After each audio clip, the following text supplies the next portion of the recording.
This happened nearly a decade ago now. At the time of the story I was 15 and a wrestler and always knew my exact weight. So being 5'5" and 132 pounds, I kept myself extremely lean, but still had a fairly muscular build. I lived in a fairly small town of 50 to 60,000 people, and in my off-season I did whatever I could to be somewhat active and outside.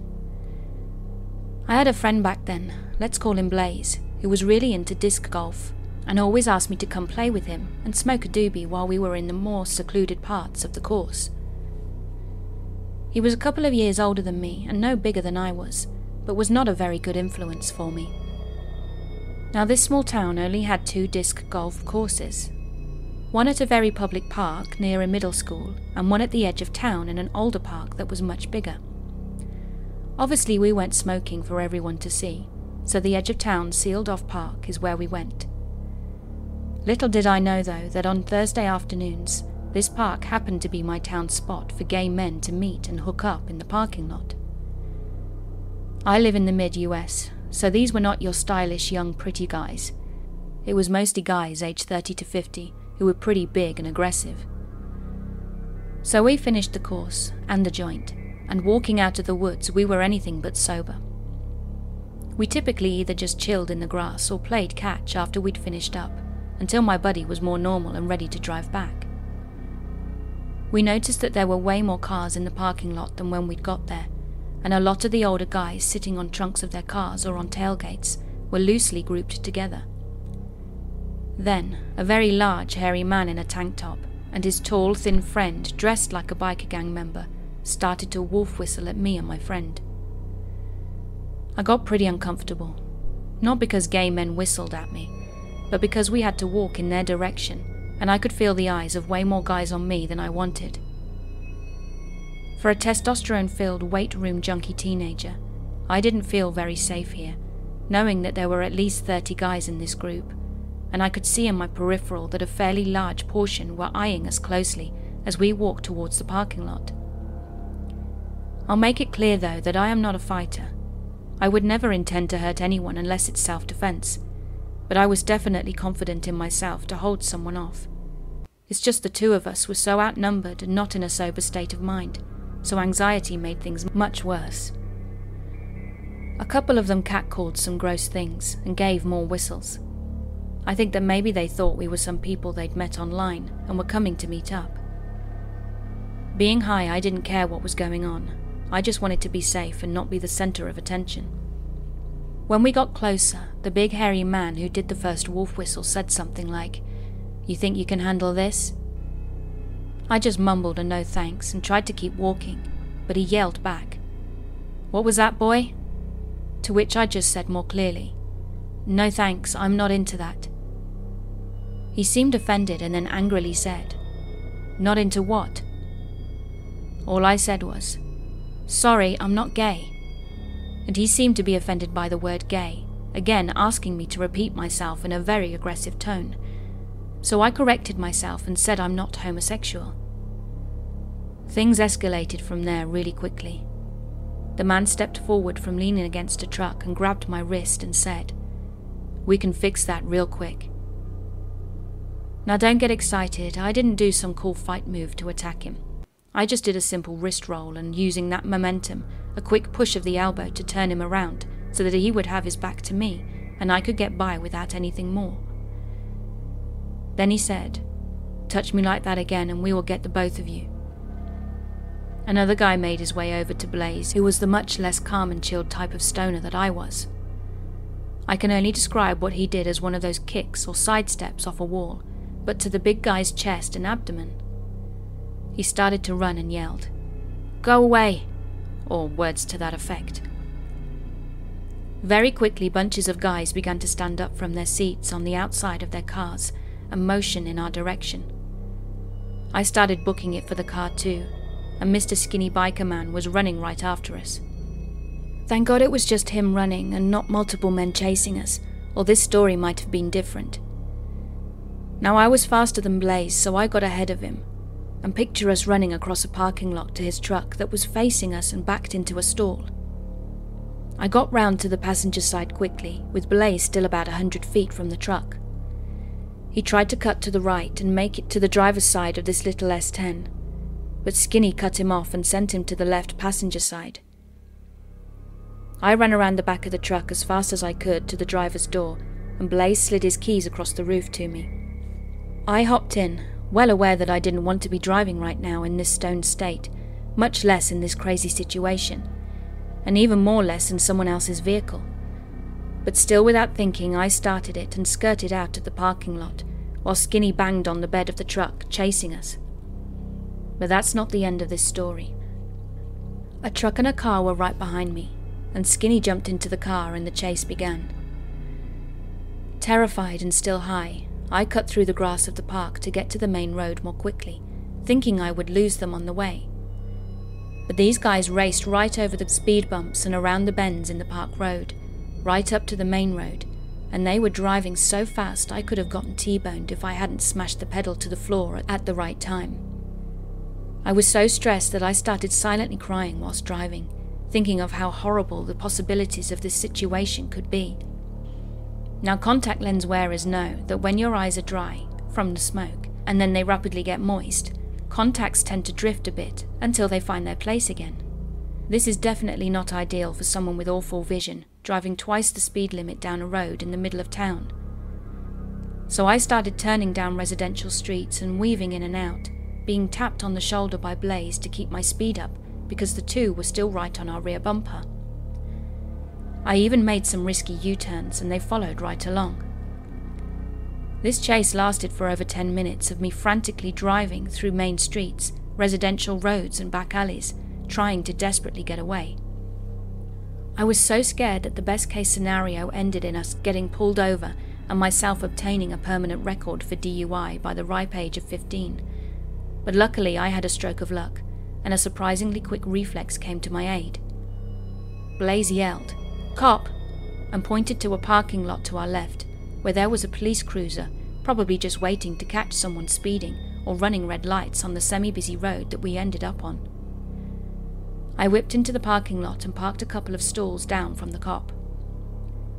The truck prepared to turn but stopped in the middle of the road abruptly, causing the car behind him to swerve and pop the curb, catching the officer's attention.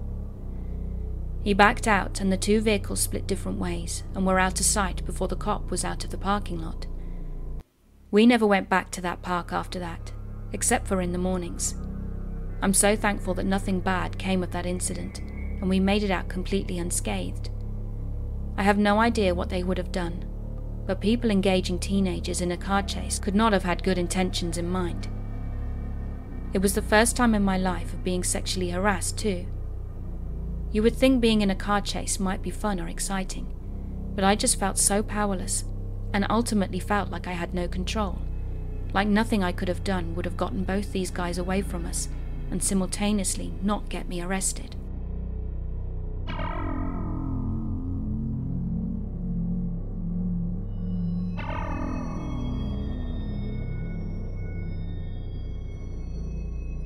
Okay, so this was a while ago.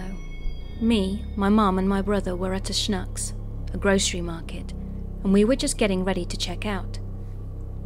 Everyone else in the self-checkout line was patiently waiting for their turn to scan their items, and after a while, a spot opened up. The guy in front of the line, a tall man with dark ebony skin and a baseball cap, wouldn't budge. Confused, my mum asked the man if he was ready to check out, and the man slowly turned around with a hearty Caribbean accent and exclaims, "Are you trying to gyp me?" which meant get in front of him. Before my mum could even get her words out, the man's face changed into a happier, much calmer expression. "I only kid. Go on ahead." So while obviously being shaken by the man's sudden change of emotion, we hurriedly moved past him and proceeded to scan our items. Whilst my mum was scanning, I took another glance at this man. I noticed that he didn't have any food with him. He didn't have any items at all. In fact, he had been standing in the checkout line with no items for the past 10 minutes or so. Before I could look away, I noticed the man looking at me, and he slowly curled his lips into a wide, golden smile. I quickly turned away, but out of the corner of my eye, I could see him walking towards my mum. He slowed his pace and finally stopped when he came up to us. "You don't need to bag all this by yourself. Where's your husband?" he asked my mother, still smiling. "He's in the car," she said, forcing a smile. She was lying, and I knew this. My father was at home, but I didn't say anything. His face changed again and he was now frowning. "I can take you all to heaven with me, you and your babies," he said, looking at me and my brother. He turned his gaze to me, my shirt specifically. "Sunday Funday," he read. "Sunday is my favorite day. It's our best day." He smiled and moved closer to my mother. "Women like you are the easiest targets. Your babies can't defend you," he said. "I could kill you right now and they wouldn't touch me." Hearing this, I slowly backed away and went over to security and told them that this man was bothering us. Security took the man outside and walked us to the door when we were done. Unfortunately, the man with the gold smile was still outside. When he saw us, he happily started walking over to us. "Hey, hey!" he shouted as we moved faster to the car. We got in, locked the doors, and my mum started the car. Whilst trying to drive away, the man was walking towards the car. "Where is he? You lied to me. Where is he?" At first I had no clue what he was going on about, but then I remembered. My mum had told him that my father was waiting in the car for us. The man now knew we'd lied, and he started laughing dramatically and very loudly. He had a black backpack that I didn't remember seeing before, and he was pointing at it, laughing and yelling after us. "You're lucky. You're all lucky. Thank God you have a car. You're so lucky." We drove off in complete silence, and I can say that we have never been back to that market, and we don't have any plans on going back anytime soon. I have also avoided wearing my Sunday Funday shirt for obvious reasons. I also wonder why we were so lucky, where that black bag came from, and more importantly, what the hell was in there.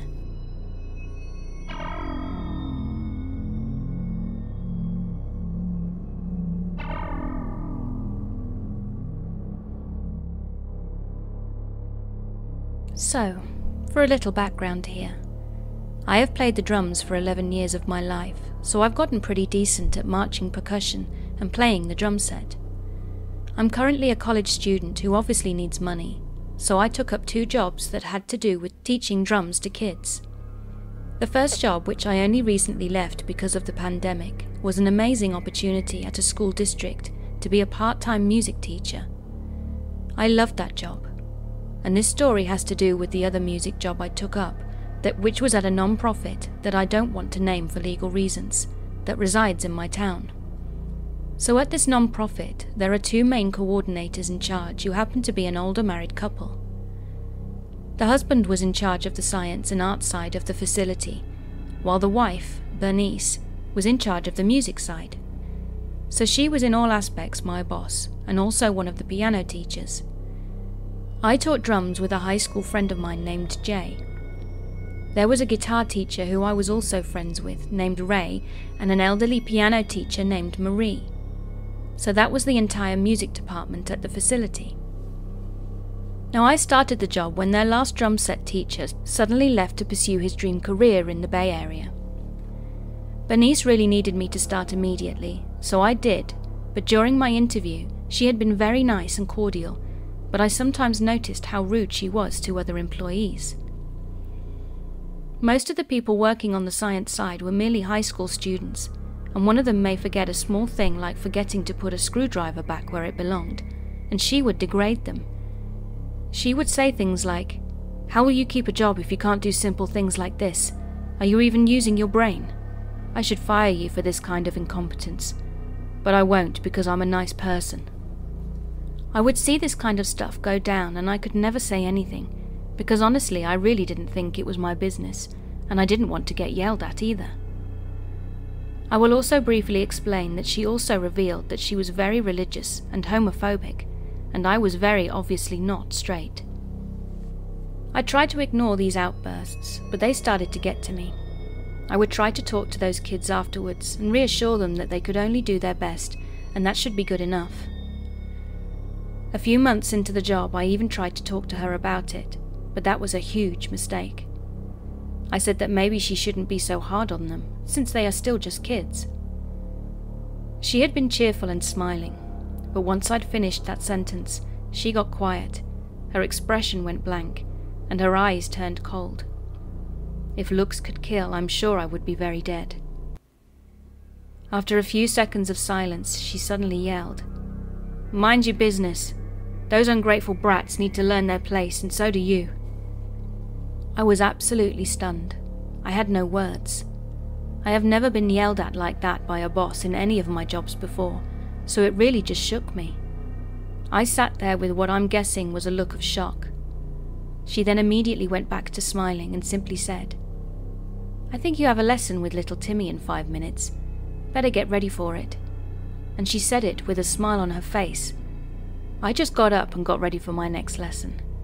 And after that, I began to get yelled at by her pretty much every week for the smallest thing. Maybe if I'd finished a lesson a minute early, or I'd forgot to fill in my timesheet right away. I endured months of this until finally I'd had enough. I lasted a 1.5 years until I finally quit. When I quit, she encouraged me to call or text any time, which seemed so odd considering she had yelled at me every day for the last week I worked. I thanked her for the opportunity she'd given me and left without incident. Or at least I thought it was. Before I left my position, I recommended to a parent to have their kid get lessons from a friend of mine because her son was an absolute musical prodigy who needed more intense training to grow as a musician. She thanked me and I connected them. And he is actually still getting lessons with my friend, and I get occasional videos of his progress, and I'm just so proud of him. At only 10, he can outplay me easily on a drum set. However, the mother of the student accidentally told Bernice the reason why her son was leaving the non-profit and said that I had recommended it. That happened in the middle of January 2020. By the end of January, my email inbox had been flooded with emails from Bernice. They ranged from her needing me to come back to sign a form, to obviously being mad about recommending the student to leave the non-profit. Every day there were at least 10 emails, and on bad days there were upwards of about 30. I blocked her email after 2 weeks because I knew it wasn't going to stop, and I finally had some relief. Then I noticed she'd tried to friend me on Facebook and follow me on Instagram. When I blocked those accounts, it was her husband's accounts that tried. I then blocked those as well. But she tried it again and used the non-profit social media pages to follow me. I had no idea why she was being so persistent and didn't know what to do. It seemed to have calmed down, so I thought she'd given up. But a week later, I had random accounts trying to follow me on all my social media. I asked my friends that I had worked with if they could see her doing this while she was in the office. So Jay and Ray went into the office when she had a lesson and looked on her monitor, and there were a bunch of tabs open. They sent me snaps of what they found, and all these tabs were the different accounts on Facebook and Instagram that had been attempting to follow me.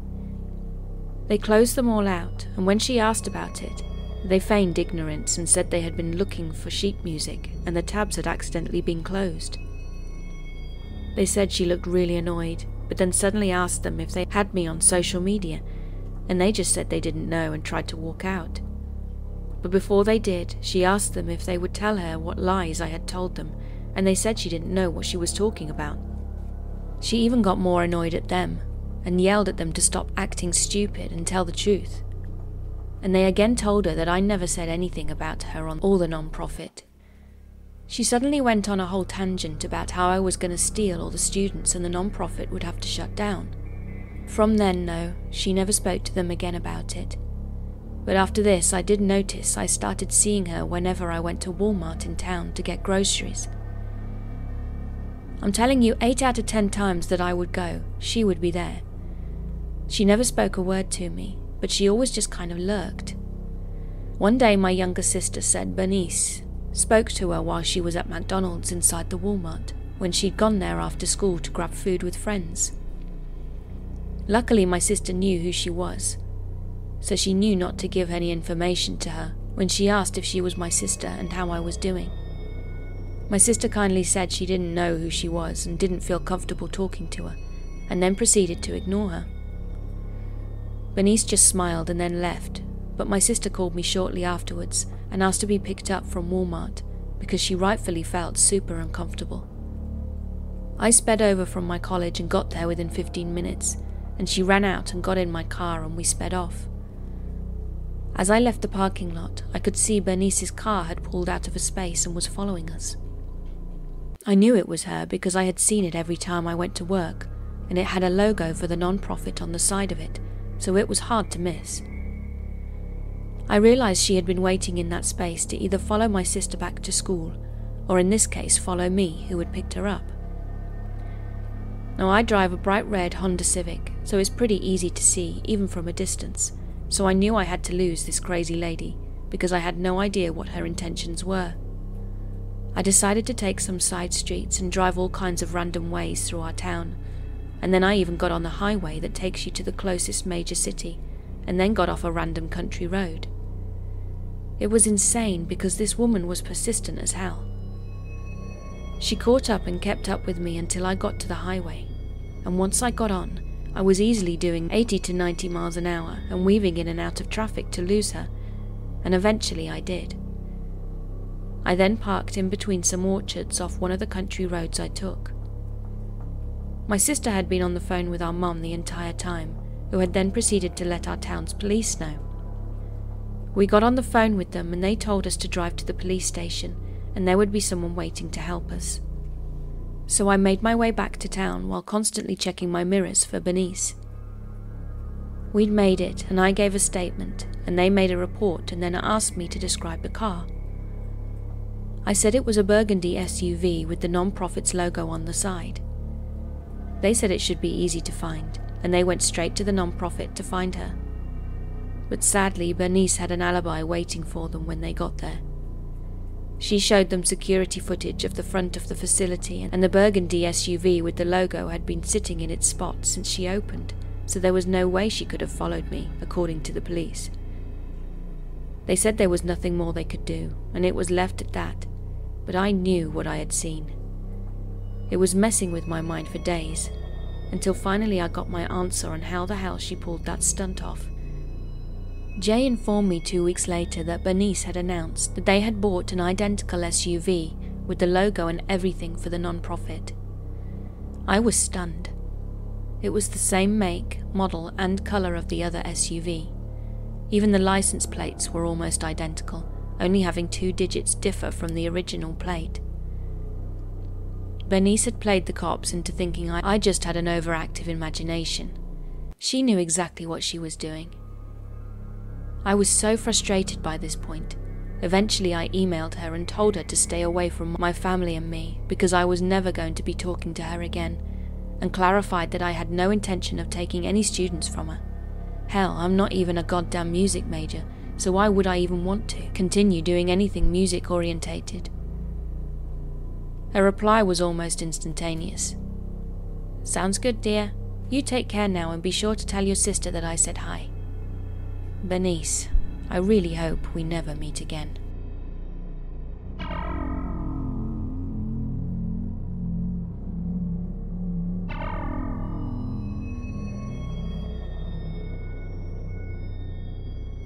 Honestly, my story is not too bad, though I would still rather never have met this person. I was stalked, but not because they were into me. It was because they were into my best friend, Emma. Now, Emma is gorgeous, like to an obscene level, and has always had guys and girls fawning over her. She had a friend named Mike, and Mike is who this story is about. I met Mike through Emma, and it was clear immediately that Mike was obsessed with her. She was actually into him too for a bit, but she didn't want anything serious. Mike came on hard and heavy with her, so Emma distanced herself from him.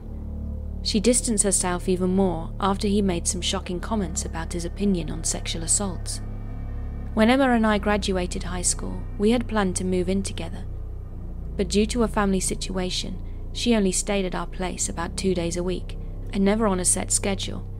She also couldn't keep a job to save her life.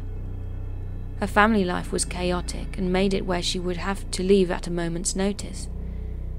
Emma also had several places she crashed at: family, friends, my family. It depended on her situation and any jobs she was working. She did a lot of odd jobs: babysitting, yard work, elder care, catering, etc., but nowhere stable, and often she wouldn't know what she was doing until that day. After Emma distanced herself from Mike, I started to realize he was at my work often, like 3 or so times a week. It wouldn't have been too weird, except my work was a department store for women and children. No men's clothes at all in this store. At first Mike would just come in, do a lap and leave. It was weird, but I honestly just thought he was walking the mall. Lots of people do that, as my town has practically no entertainment. Then Mike started hanging out in my store and talking to me while I worked, always talking about Emma. How is Emma? Why is she avoiding me? Those kind of questions. I was evasive, giving one-word answers, trying to tell him I needed to work. My manager even scolded me for having friends hanging while working. And when I explained I didn't want him there and that he wanted to know about my friend, my manager, he was awesome, asked if I wanted him to talk to Mike. I said yes, relieved, and after that Mike went back to doing a lap and leaving until my manager eventually stationed a big loss prevention guy at my register as a deterrent. It worked. No more Mike at work. I had won. Except I hadn't counted on Mike being extra creepy. He started showing up at my house. And here's a couple of points. Mike didn't have a car, and I lived in a different town than him. My family and my job were about 20 minutes by car. No public transportation in my town or in his. Uber didn't exist in this area then either, and Mike didn't have a job as far as I knew. He knew where I lived because when I first moved in, we had a housewarming, and I accidentally made the Facebook invite public. He started coming over at random times, sometimes early in the morning and sometimes in the evening, always asking to speak to Emma. I always told him that Emma wasn't there, even if she was. But for her safety, I advised her not to come to the house anymore and to tell Mike she wasn't interested, which she did, bluntly no more distancing and blocking him. By this time, I'd moved in a new roommate, a co-worker who, while almost female, had a gun and a big boyfriend. Mike started coming by less frequently, and any time he did, I would tell him that he wasn't welcome. Now I know I should have called the cops, but there were 2 things preventing me. 1, I was from a not grand family who avoided cops for the most part. 2, my new roommate was a criminal law major, and she was already concerned about how that would appear for her career. Not great reasons, but for a 19 to 20-year-old it was enough reasons for me to not mention it. Eventually I stopped seeing Mike, but I would still occasionally spot him places I was. The mall, my town's grocery store, in my dog's favourite park. I stopped posting on Facebook around this time, too, because even though Mike was blocked, he was clearly still able to see my posts. I also got the creeping suspicion that he was coming by my house sometimes. The stuff on my porch would be moved, and at night motion sensor lights would go off. And I kept finding Mike's cigarette butts.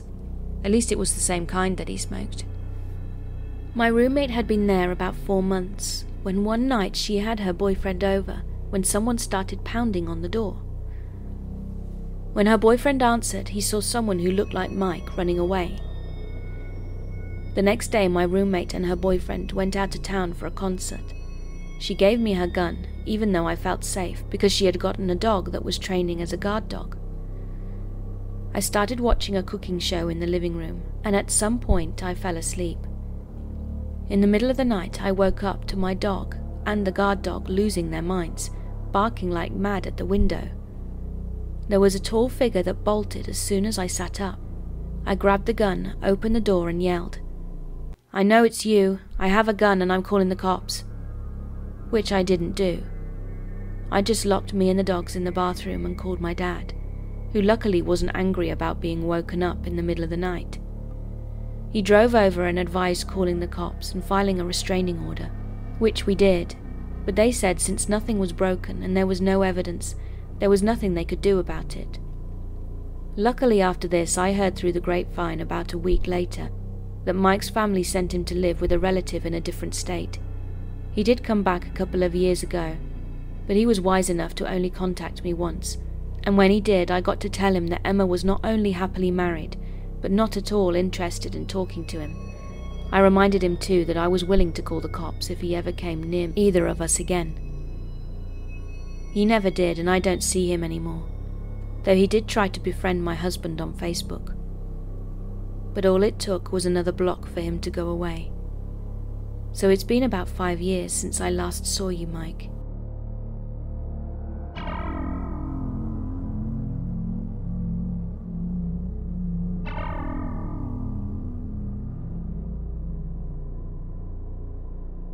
So I was 18 years old at the time and had decided to take a gap year to reflect a bit on my studies and to have some new experiences. I ended up going a year abroad to Toronto, Canada, to learn a bit of English, because it's always useful. I contacted an education company that put me in contact with a foster home, and soon enough I was ready to leave. It was the very first time I was travelling alone, and that far from my country. I'm from Europe, so I was quite stressed out in the beginning. But as time passed, I began to make friends, and I started to feel quite at ease very quickly with my new environment, and fell in love with the city. It wasn't rare that I would leave and wander a bit on my own to explore new places, but when I was alone, I always came back before it was dark, because I wasn't comfortable otherwise. Plus, being a girl, the people I was living with didn't want me to be outside too long at night. One day I decided to pay a visit to my first foster family that was living in North York, and I was currently living in Scarborough with my third family. I had to change family 4 times and ended up living in different areas of the city throughout the year. So I took the subway. To give you an idea of the length of events, the trip was supposed to take something like an hour, but with the traffic and the recurrent problems on the lines, it lasted 2 hours or so. I first took the subway on the Green Line at Kennedy, then changed at St. George to take the Yellow Line and go north to Shepherd West, and then get out and take a bus to finally arrive at their house. So I basically had to go from east to north, passing by the centre. So I was waiting for the subway at Kennedy. It was in the middle of the afternoon, so it was very crowded. But from the corner of my eye, I could see a man looking at me. I ignored it, thinking nothing of it. I was probably just being paranoid, I thought. But I wasn't really comfortable, so I just put my headphones on and stared at my phone. The subway arrived and everybody boarded.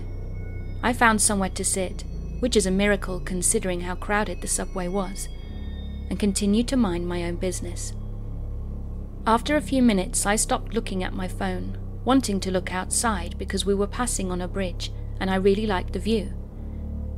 But as soon as I turned my head, I saw the same man standing up and staring directly at me. When he'd seen that I'd noticed him, he smiled at me. I was a bit concerned but not scared, because even though I had been there for only 3 months, I knew that there were a lot of weird people in this city. Not wanting to be rude, I smiled back and then stared at my phone, not wanting to meet his eyes again. As time went on, I really began to worry when we arrived at St. George and the train stopped.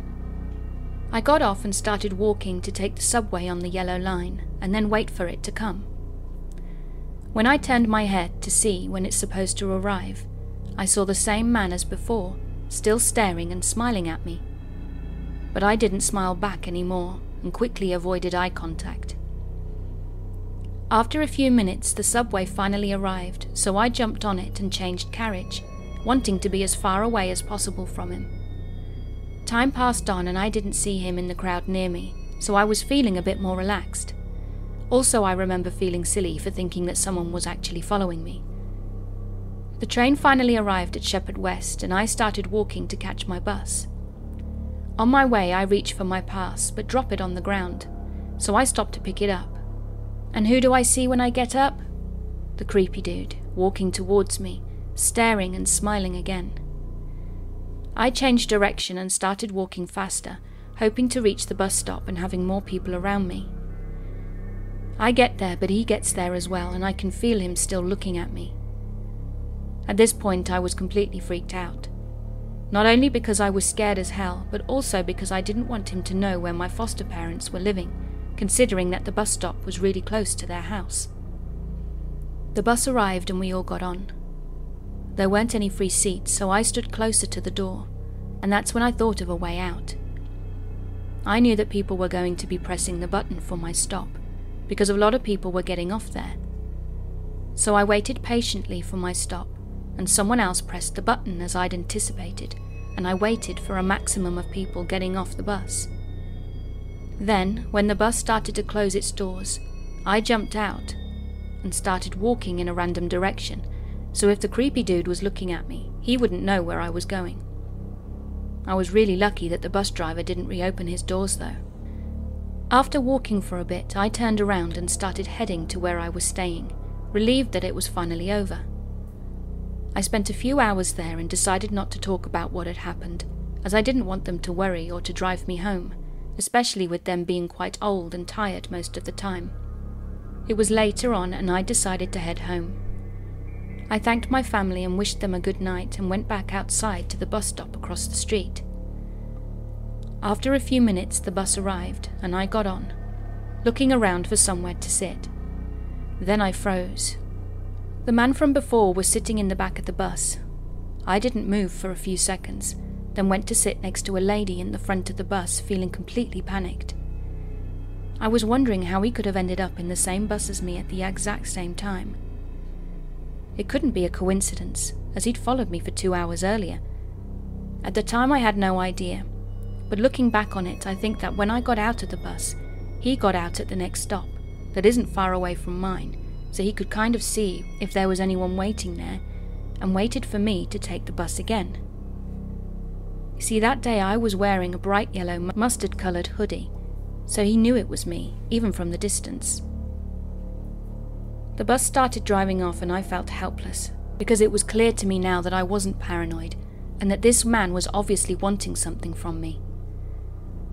The big mistake I made here, though, wasn't to alert the people on the bus. They could have helped me get out of this situation by scaring the guy off. But as I said, I was panicked and wasn't thinking clearly. When we arrived at the station, I almost started running down the stairs to try and catch the subway, but I got there a little bit too late, and he arrived a few seconds after and went to sit down on a stone bench, still looking and smiling at me. The whole time I was desperately thinking of a way out of this situation. But then, relief. The subway arrived and I think I've never had so much luck in my whole life. When the doors opened, I saw 2 of my friends, one of them being a guy that is quite built, sitting inside. They told me afterwards that they were going downtown to go to the gym together. I boarded the train and ran up to them, explaining the situation that I was in. The creepy dude sat close to us in the carriage, and when he saw that I knew them, he got out at the next stop. I thankfully never saw him again after that, and I never wished to experience anything like that ever again. I had never been followed before, and this experience had taught me to always have my keys in my fingers when I'm walking alone, even now.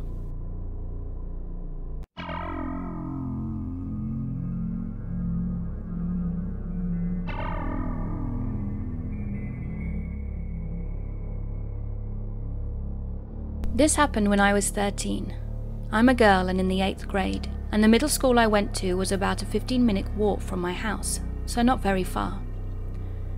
For context, my older brother and I grew up in East LA in a small house that had a metal gate, and both the front and back doors had a black metal screen door and a wooden door. During the day we would always leave the wooden door open and have the black metal door closed and locked. Except this day. I had arrived home from school about an hour before anyone else would be back. I was really thirsty, so I rushed inside, grabbed a drink and sat down at the kitchen table, which was about 10 feet away from the front door, when I heard the metal gate open and was surprised, as no one should have been coming home that early. I got up to see who it was, and I saw an older man, probably in his 60s. He had a short white hair and a long white beard. He was wearing an AC/DC t-shirt, torn jeans and sunglasses. I remember thinking he looked a lot like Santa Claus, but dirty and creepy. He knocked on the metal screen door and asked if my parents were home. I was a dumb kid and said they weren't. He got a smile on his face and said that he collected donations for needy children. I said sorry, but I didn't have any money. He said sometimes children donated old toys. I said I didn't have any old toys to donate, but he insisted that I must have some toys I didn't want anymore. He was beginning to creep me out, and I noticed I hadn't locked the door when I came inside. I tried to keep my cool as I slowly and very carefully locked the door. I kept him talking so he wouldn't notice. A minute or two later, he wouldn't leave, so I decided I would pretend to check for toys and then say I didn't have any, so he would hopefully leave.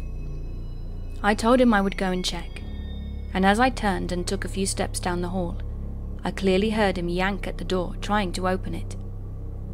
I didn't want him to know I had heard, so I kept walking down the hall and into a room. I didn't have a cell phone, and the only phone in the house was in the kitchen. I thought about what to do and decided to stick with my plan. After about 2 or 3 minutes, I walked out, hoping he had left. But no. Creepy Santa Man was still there. I told him sorry, but I didn't find anything. He sighed and said all right, he would check another time.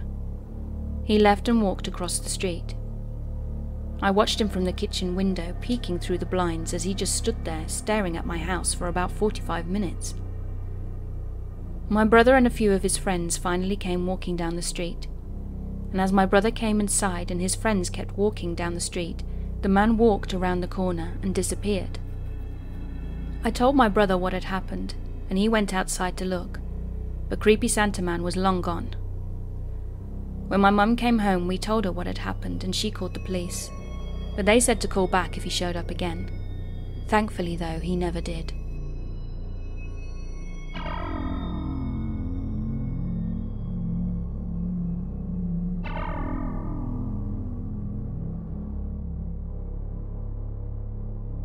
Now, I live in a very rural, small village with maybe 10 to 15 houses, but close to the highway.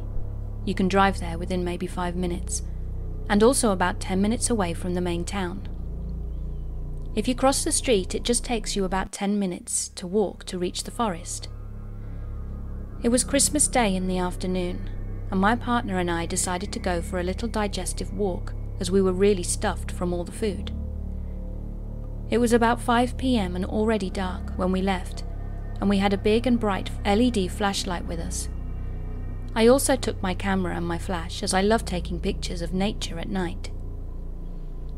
We decided to walk on a little country road towards the forest and then turn right, following a small gravelled cycle track close to the forest border, which connects our village and the next maybe 15 to 20 minutes walk between villages. In the middle part of the track, you have to walk through a small bit of forest. It's rather dark and the trees are very high and quite dense. When we entered, I saw our flashlight reflecting on something and recognized a car being parked there on the side of the track, close to the trees. Now this struck me as odd, as cars are not allowed to drive there, and the path is very narrow and hidden, so I was a bit cautious. My partner pointed the light inside of the car, and it seemed to be empty. I also noticed the windows were frozen, so it must have been parked there for a while. A bit in front of the car, I spotted a tree with an intriguing structure, and I asked my partner to point the flashlight towards it so I could focus better and photograph it with my flash. After I took a few images, my partner told me, there is something standing behind us in the middle of the road. Is he looking at us? Nobody had been following us the whole way. I kept looking around and behind us occasionally, but at this time in the evening, and close to the border of the forest, there are boars sometimes, and it's mating season, so they are more aggressive than usual. But indeed, there was a man standing behind us, staying out of the sight of the flashlight. He wasn't saying anything, just standing there and facing us. At first I thought he might be startled, as it may seem a bit weird if someone's just taking photos around your car, So I decided to get up and confront him from a distance, explaining to him that I was just taking photos of that tree. But he didn't react and still just stood there. I then went to ask him if he needed some light, and he replied that this wasn't necessary. It was odd, but I was still calm, sure about there being a normal explanation for his behavior. Nonetheless, my partner and I decided to just go and followed the path leading to the next village. It was maybe a 5 to 7 minute walk until we reached it. Now I remembered the letters on his license plate, not the numbers though, unfortunately, and Googled it, and it turned out that he was from a city about 6 hours away from our village.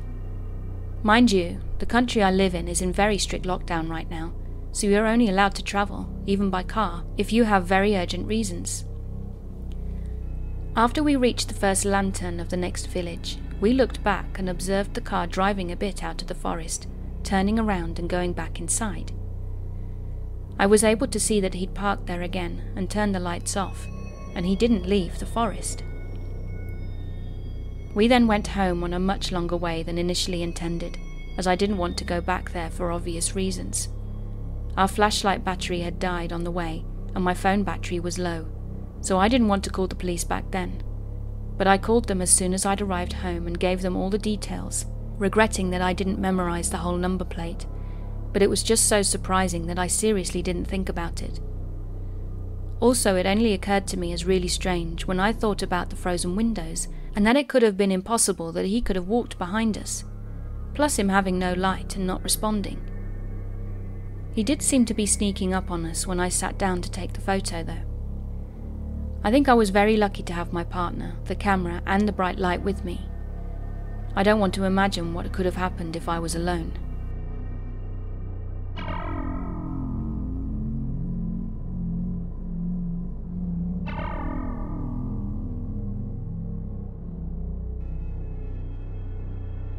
I love a good creepy ghost story and always have one memory that comes to mind when I listen to Let's Not Meet stories. Problem is, it's always seemed very tame, but some part of me clearly wants to share it badly enough that it dredges this memory back up without fail, so I thought I'd go ahead and give it what it wants. I was about 13 at the time, living in a middle-class suburb with a decent reputation despite increasing drug activity over the last several years. It had always seemed like a strangely quiet place to me, but I didn't have many friends and was growing up in a neglectful environment, so I can see in retrospect how I might have come to feel this way.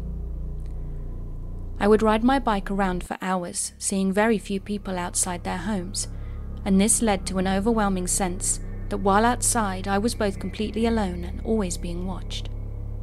One year I somehow managed to befriend another kid in the neighborhood who lived just a couple of streets over from me, and we'd travel back and forth from each other's houses almost every day. It was nice to have someone to be with, made me feel less vulnerable, I guess, but she was a few years older than me, which was a bonus. We decided to hang out after school like we did every day, and just cruise around with nothing better to do. Me on a razor scooter, and her on a bike, constantly teetering between all-out races and chiller conversation-heavy spells. And just to note, I had already been diagnosed with severe generalized anxiety and had learned through my stellar home life not to ever trust my gut. We were making our way up a hill for the 3rd or 4th time when a white, windowless van pulled out of a driveway several houses behind us. Obviously we thought nothing of it. It was a large neighborhood. Even if there weren't loads of people outside, there were still cars traveling constantly in and out. But admittedly, being young, dumb teens, we were totally hogging the road and didn't even realize until noticing that the van was driving quite slowly behind us. I remember calling for my friend to move to the curb so that this guy could go around us, and she did. But the creepmobile didn't change course. It stayed, several yards behind us, crawling along at the same pace as we were. This is when that sinking, anxious feeling started to kick in for me. But I was quick to remind myself that my brain was broken, and so odds are nothing actually was wrong. Besides, my friend didn't say anything about it, so it must have been fine. I mean, she had stopped talking all of a sudden, after hours of us yammering on, but it was probably nothing. Thankfully, we were about to round the corner to the street of our house, so that gave me enough optimism to push the fear as far down as I could. After all, the van didn't turn. We both looked behind us to see, and half embarrassedly smiled at one another for being worried about something stupid. Still, I couldn't help myself and stole another glance over my shoulder.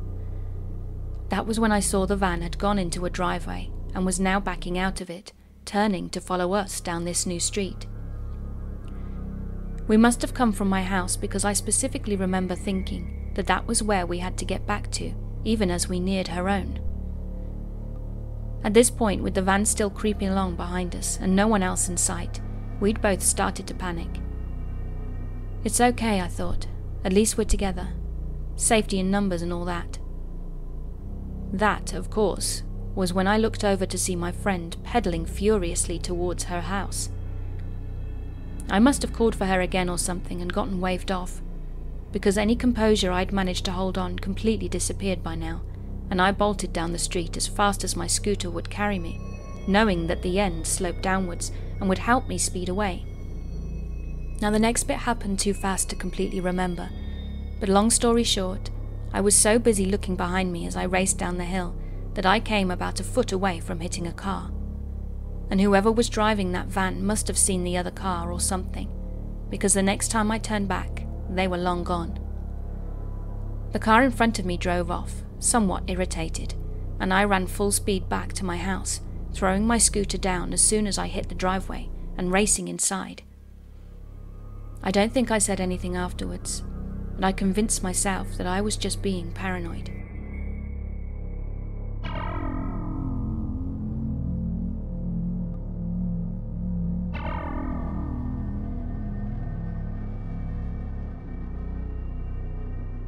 I had just transferred schools and had taken a new position as a high school librarian, and there was a little snack bar run by the cafeteria workers in the student centre. Now Bill was the guy who manned the register for this snack bar. He was a short man in his late 50s and always had a smile for anyone who came to visit. He really loved when the adults of the building came by to get food or drinks, and he would try to start a conversation with anyone who would stop to talk. But he seemed sad and lonely. Over the first few months of stopping by there for my morning tea, he would always ask me questions. I was in a serious relationship at this time, and I had been with my partner for 6 years, and we had a child together. He seemed genuinely interested in getting to know me though, but I never got any weird vibes from him. He seemed like a sweet father-grandfather type figure. Over the summer between my first and second year of working there, my boyfriend and I broke up, and I didn't talk about it at work if I could help it. It was painful to talk about, because we had been together for so long and had a child, but I decided to start trying to date online. I was on the popular sites, Facebook dating, Tinder, Plenty of Fish and Bumble. I live in a pretty small town, so the same men were on all the same apps. I went on a few dates, but overall the entire process was a disaster. I only stayed on the apps for that first full semester of my second year, and then deleted all of them to remain single. During this time, Bill's attention towards me started to change. He would get very excited when I came down to get my morning drink. He knew about my breakup and would ask me how dating was going. I didn't remember telling him that I was single, but I assumed I must have let it slip at some point in our conversations. I would come back in the mornings and tell him about all of my terrible dates. I remember telling him that I was giving up on dating, and he tried to hold my hand to try and comfort me. I immediately jerked my hand back and told him I was fine with my life and that I won't date again until I'm happy with just myself. Each morning that I went back, I noticed that he kept trying to find excuses to touch me. I had hair on my clothes, or he needed to fix the ailment of my jacket.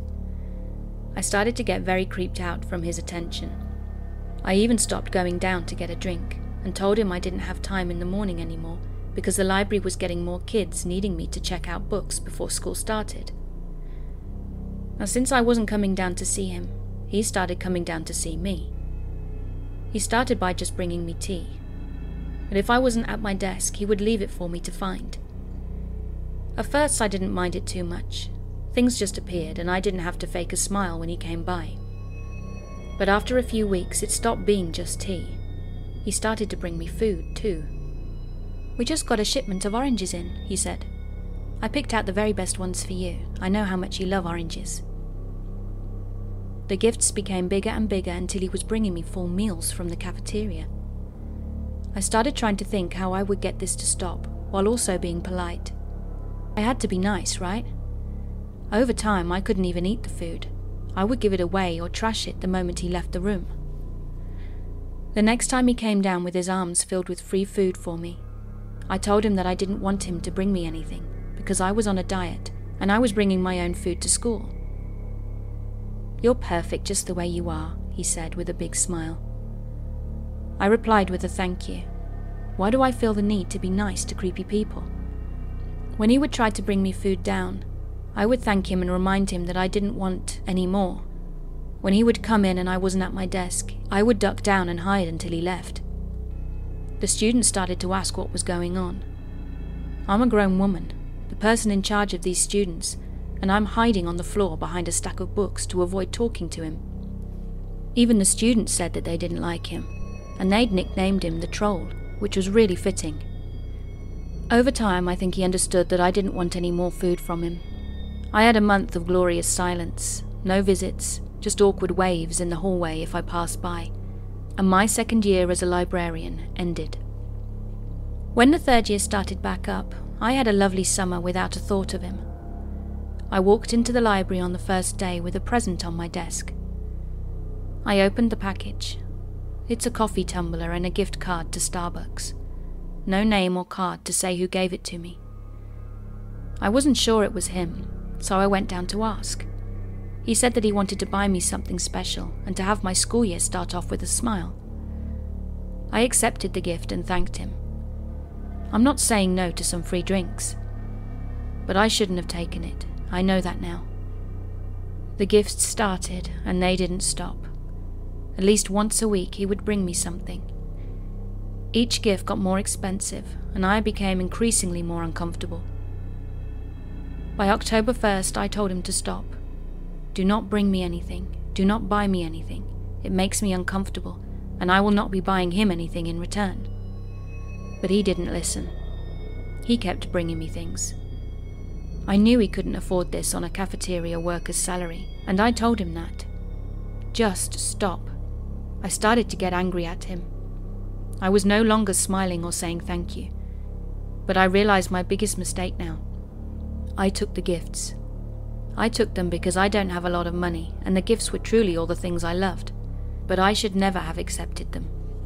I started to confide in other co-workers about how uncomfortable the whole situation made me. Most of them would reply, "He is single and really nice. He obviously likes you. I know he's older, but maybe you should give him a chance." I didn't. With each unwanted gift, he would say, "I know you told me no gifts, but I just had to get this for you." On Valentine's Day of my third year working at this school, a giant gift basket was on my desk. I brought the entire thing back to him. I told him to take it back, that this was just too much. I guessed that it was about $150 for the entire thing, and I told him to keep it. He said that if I took it, it would be the last gift, and he promised. So I took it and made him repeat it again that this was the last gift, but I didn't get the chance to test this. By the next month, the entire country shut down for COVID. I had to still be on campus to work, despite all the students being remote, and in April he came by my desk with a goodbye gift. He was quitting the job because without the students being there, they couldn't pay any of the cafeteria workers. He was moving away, and I cried with him, partly because I'm empathetic when others cry, and mostly from my relief. He was leaving. I never had to speak to him again. The next day I had a friend request and a message from him on Facebook. I didn't respond or accept the request, but it did fill in some gaps in my knowledge. He had a car as his profile picture, and I remember the picture from all my dating apps. That's why his demeanor changed. He'd seen me on all the dating apps, and I had ignored him. For 8 months I thought it was over. I didn't think about him. School started back up. This past August, with students back on campus, and it was a relief not to worry about seeing him or finding random things on my desk. In October, my work phone started ringing. I was busy, so I didn't answer. After the person called about 5 times, I finally answered, thinking it must have been a very urgent parent. But it was creepy troll Bill. He had to talk to me. He was in love with me, and he spent every day thinking about me. And oh, by the way, he is married with grandchildren. Guess who was ready to leave his wife for me? Crazy troll Bill. He kept me on my work phone for 45 minutes. I listened, I was nice, and in hindsight I had no idea why I kept talking to him. I told him that I wasn't interested in him in that way, but he begged to be friends, so I said fine. He asked me to accept his friend request, and I did. He tried messaging me the next day, but I left it on read. 2 weeks later, I got a message from the front office that a representative from a company needed to talk to me. Now, I rarely get sales reps coming in person, especially after COVID, so I went up to the front desk, and it is the troll in a suit, large bags under his arms. The secretary thought he must have been a regular because she recognized him, but couldn't place from where. He asked to come in and talk to me, but with COVID and safety rules, no one is allowed in the school. So I go outside in the cold to talk to him. He explained that he just wanted to drop off a few gifts for me. He proceeded to take each item out of a bag and told me where he was, how it reminded him of me, and why I had to have it. He'd bought things for my kid, nowhere close to what he needed for his age. I'm panicking now, and my stomach is hurting. I feel like I'm trapped, but outwardly I am polite and nice. He asked to hold my hand while he read the poetry he'd written for me, but I refused and moved as far away as I could. The poem he read references a picture of me. He had the picture printed out and said it is his favourite of mine. I'm 14 years old in the picture. How far back did he go on my Facebook? And this man used to work in a high school. I told him again that I don't have any interest in him, and he said, "That's okay, I just need to be near you. I will take any attention that you are willing to give me. I just need to be in your life." Then he went in for a hug. I tried to get away, but I was trapped between a tree and a bench, and with his height, his face is buried in between my breasts and his hand tries to sneak under my shirt. I could hear him trying to smell my hair, and I was instantly sick. I sent him a Facebook message the moment I was back inside the school. This time, finally, I wasn't nice. I told him no more gifts, period. None. This is a matter of consent. I do not consent to any more gifts. You say you care about me, but you do not respect my wishes. No more gifts. After he responded and I was confident that he actually understood my words, I blocked him. I changed the setting on my profile to make it harder to find. In November, a box arrived at the school. A subscription box that will be sent every month. There isn't a name of who it's from, but I know who sent it. I went to speak with the police on campus, but guess what? There was not much they could do, since I do not have proof that it is from Bill. I have called the company, but they can't help because I'm not the account holder. The school is aware of the situation, and they will hopefully remember him if he tries to see me at work again. The day before my birthday, he called my work phone 4 times. On my birthday, he called the phone more than 5 times, but I didn't answer. Yesterday, the second package arrived at the school with my name and the school address. I hope this story is over, but it might not be. I make sure I'm not followed when I leave work, but I don't have any clue what kind of car he drives. I have a special way I drive home now, where everything is single lanes, hopefully making it easier to see if I'm followed. I always check the caller ID before I answer my work phone, as I'm afraid of anyone who expresses any interest in me now, because crushes are not cute anymore. I wait for more things to be delivered to campus. I live in a constant state of panic because what if he meant it What if he has to be a part of my life whether I like it or not?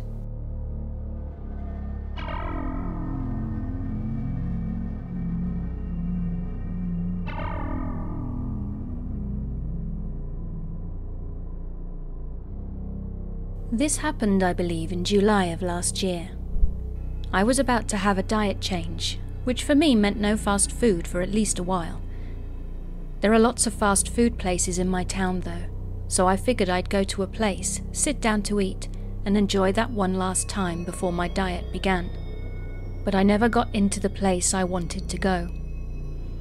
To get to town from where I live, you have to drive past a freeway entrance, and just recently, a stop had been added to that entrance, so many people weren't used to it yet. I'm guessing that what happened was because of that. Now I could see a good portion of the off-ramp from where I'd stopped, and no one was on it as I went. So I went past my stop sign and to the main road where the off-ramp led people getting off the freeway. Before I could even get to the light that was only a few hundred feet away from me, a van came up from behind me and acted like I had cut him off. As soon as the light turned, the guy in the van tried to speed around me in the lane next to me, but was slowed down by a car pulling out of a gas station. I moved past them and thought nothing of it. I arrived at the fast food place that I wanted to go, only for that same van to come parking 2 or 3 spaces from where I was. The driver got out of his car and headed towards mine, with something in his hands, held as such that I couldn't tell what it was, and shouting at me about how I'd cut him off. He was red in the face with anger and moved towards my car quickly, which freaked me out. I've dealt with a few people before who had some serious road rage, and I didn't want to mess with this guy, so I just left. But he got in his car and started to follow me. Now the police station was only a few miles from where we were, and I knew a way to get to it without having to hit a 2-lane road, just in case the guy got in the other lane and tried anything, which was the vibe he was giving me. A cop would be able to hear it, and I figured he wouldn't do anything on a 1-lane road, or the road would be busy enough that he wouldn't try anything.